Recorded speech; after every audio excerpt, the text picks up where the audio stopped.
अस्सलाम वालेकुम फ्रेंड्स, मैं वही दबास ते ध्याड़ी लैके अज दी नई वीडियो। उम्मीद है दोस्तों तुम सारे ठीक हो गए। तो दोस्तों है मार्शल साहब मुंजी ला रहे ने सब तो इधर खब्बी साइड ते। ਇਹਦਾ नाम है मार्शल, वैसे इनू टैना ही कहने प्यार नाल। उस तो बाद साइड ते येलो कलर शर्ट ਇਹਦਾ नाम है हैरी, वैसे इनू प्यार नाल ही कहने कीड़ा।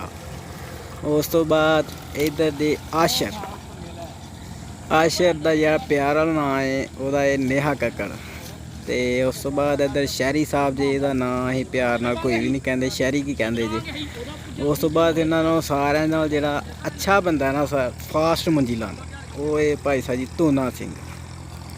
तो यही अज वीडियो जी इन्हों की कह रहे हैं कि साड़ी वीडियो बनाओ शार्ट। तो मिलने फिर दोस्तों नैक्सट वीडियो। उद तक दोस्तों अपना ख्याल रखियो।